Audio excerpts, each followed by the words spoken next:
போடுறீங்க, சில பேர் மறைச்சி போடுறீங்க, சில பேர் போடாமலே இருந்துறீங்க. ஆனால் போடுறவங்க போடணுங்கிறதுக்காக ஒன்று சொல்கிறேன்.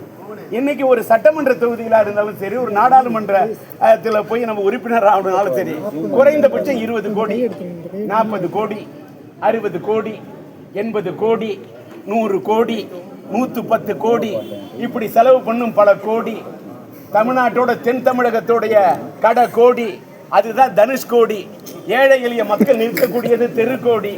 ஆனா பதவியில் இருக்கவங்க சில பேர் குவிச்சு வச்சிருக்கிறது பல லட்சக்கணக்கான கோடி. ஆனா என்கிட்ட எல்லாம் இருக்கிறது வெறும் தாடி. நான் 1996 2001 வரைக்கும் பூங்காநகர் தொகுதியில் நான் எலெக்ஷன் நின்று ஜெயிச்சேன். எல்லாம் உள்ள இறைவன் இருக்காரு மேல. அல்லேலூயா, பிரைஸ் தி லார்ட், அல்லாஹ் அக்பர், ஆதி பராசக்தி, ஆஞ்சநேயா, அந்த ஆண்டவன் எல்லாம் சொல்றேன். நான் ஓட்டுக்கு நோட்டு கொடுத்துலாம் நான் ஓட்டு கேட்கல. நான் கரன்சியை நம்பல, மக்களோட கரத்தை நம்பி நின்ன. இப்ப கூட சில பேர் கரன்சியை தான் நம்புறாங்க, ஓட்டு போடக்கூடிய மக்களோட கரத்தை நம்பல. ஆனால் நான்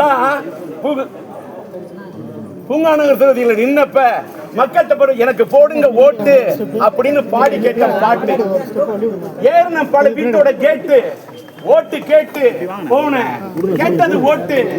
ஆனா நான் ஓட்டு போடுறதுக்கு மக்களுக்கு ஓட்டு. இதுதான் சத்தியம், இதுதான் தர்மம்.